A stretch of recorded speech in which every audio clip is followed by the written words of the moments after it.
It's a Tuesday morning. Someone's just sent an email saying, "Well done, really impressive work." You read it twice, and the first thing your mind does, before you've even replied, is calculate how long you've got before they realize. Most people would call that low self-esteem. The research actually points somewhere quite different. And honestly, it's a kinder explanation than the one you've been giving yourself. Maybe you know the meeting. The one where you're presenting something you've spent 3 weeks getting properly right. Your hands are on the table. Your voice sounds, to your own ears, slightly too composed. And the whole time, a small part of you is waiting for someone, anyone, to ask the question that finally exposes the fact you don't actually know what you're talking about. That nobody asks isn't, in your head, evidence that you do know.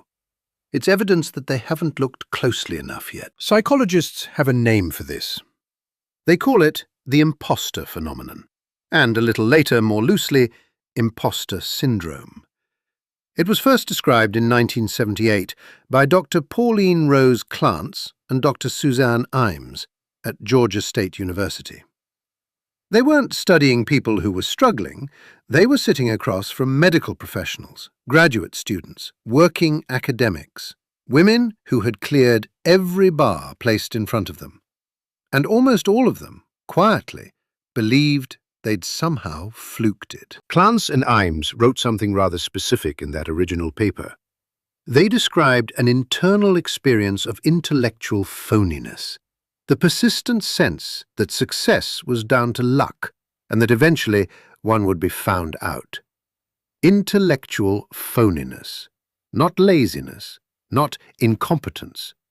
The feeling that there is a real, capable version of you that everyone is expecting, and that the person who actually showed up is doing a quite convincing impression of them. Picture the woman they were describing. She's 41. She's a consultant cardiologist in a London hospital. She spent 20 years studying the human heart with the kind of patience most people couldn't sustain for a fortnight.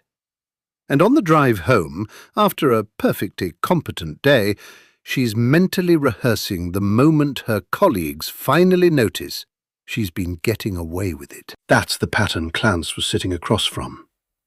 Not weakness, just a particular kind of mind, doing what it does in the quiet. The funny thing is, the people who feel this most acutely are almost never the ones who should. A 2020 systematic review in the Journal of General Internal Medicine, led by Dr. Dina Bravata at Stanford, pulled together 62 studies. The prevalence rates ranged from around 9% to over 80%, depending on the field. In medicine, in academia, in early career law and accountancy, the numbers ran high.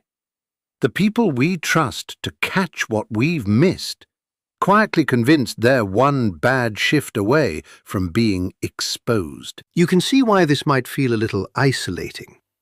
It isn't, actually. It's one of the most widely shared experiences in any room full of people who genuinely belong in it. Bear with me for a second, because here is where it gets quietly interesting. There's a well-known cognitive bias called the Dunning-Kruger effect. You've probably heard one half of it. People with limited knowledge in a field tend to overestimate their own competence. They don't know enough to know what they don't know. You can picture that person at a dinner party, the one explaining with great confidence a subject they read one article about on Sunday. What gets discussed less is the other end of that curve.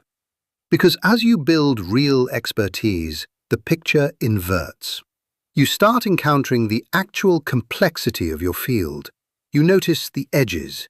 You meet the questions that don't have clean answers. And you become more convinced that your colleagues must not have those gaps and are therefore the legitimate ones in the room. The Dunning-Kruger person doesn't know enough to recognize their own limits. You know too much to feel entitled to your own expertise. Both are miscalibrated, but only one of them is doing the actual work. If any of this is starting to sound a little familiar, and you'd like more of this sort of thing, there's a subscribe button somewhere down there. No pressure, whatsoever. Here's what's interesting about who tends to report this. A 2022 paper by Dr. Basima Tufik at MIT Sloan looked at imposter thoughts in working professionals. They clustered, almost predictably, around the most technically competent people, and particularly around those in their 30s and 40s. Not the underperformers, the ones doing the most demanding work at the most demanding stage of their careers. The gap narrows with time, by the way. It doesn't fully close. People in their 60s report it too. They've just quietly accumulated enough evidence that they can hold the feeling without being run by it. The list of names who have said this out loud is quietly extraordinary. Maya Angelou, after 11 books, said that every time she finished a new one, she thought, "Uh-oh, they're going to find me out now." Sonia Sotomayor, sitting on the United States Supreme Court, said she was always looking over her shoulder, wondering if she measured up. Sheryl Sandberg said she walked out of every exam at university convinced she'd embarrassed herself. And Einstein, in a letter near the end of his life, wrote that the esteem in which his work was held made him feel like an involuntary swindler, the man who rewrote our understanding of space and time. Quietly convinced he was pulling off an elaborate con, these aren't confessions of weakness. They're closer to a pattern. Bear with me, because Tufik's later work actually pushes against the standard narrative quite firmly. The cultural script tells you the goal is to eliminate the feeling. Her research suggests something stranger. People who report frequent imposter thoughts tend to prepare more carefully, listen properly in the room, ask the follow-up question, and stay open to being wrong. They check their work twice. They read the email before sending it. Those aren't the behaviors of someone who doesn't belong. Those are, very often, the behaviors that produce belonging in the first place. Quietly, the same faculties that make you doubt yourself may be the ones that made you good at what you do. None of this is to say the feeling has no cost. It does. UK survey work has consistently linked imposter feelings with burnout, particularly amongst women in medicine, STEM, and senior leadership. But the kinder reading of the evidence is this. The doubt isn't a verdict on whether you belong. It's information about how much you've started to understand. The version of you that feels most like a fraud is, statistically, the version most likely to actually know what you're doing. Honestly, you're in fairly good company. We tend to assume the people who seem most certain from the outside have somehow escaped the feeling. They mostly haven't. They've just learned to walk into the meeting anyway. If this resonated, a like genuinely does help the channel rather more than the algorithm lets on. And if you'd like to support the work properly, there's a membership tier in the Join button. There's another quiet pattern that often sits alongside this one. I've left a video about it linked just here.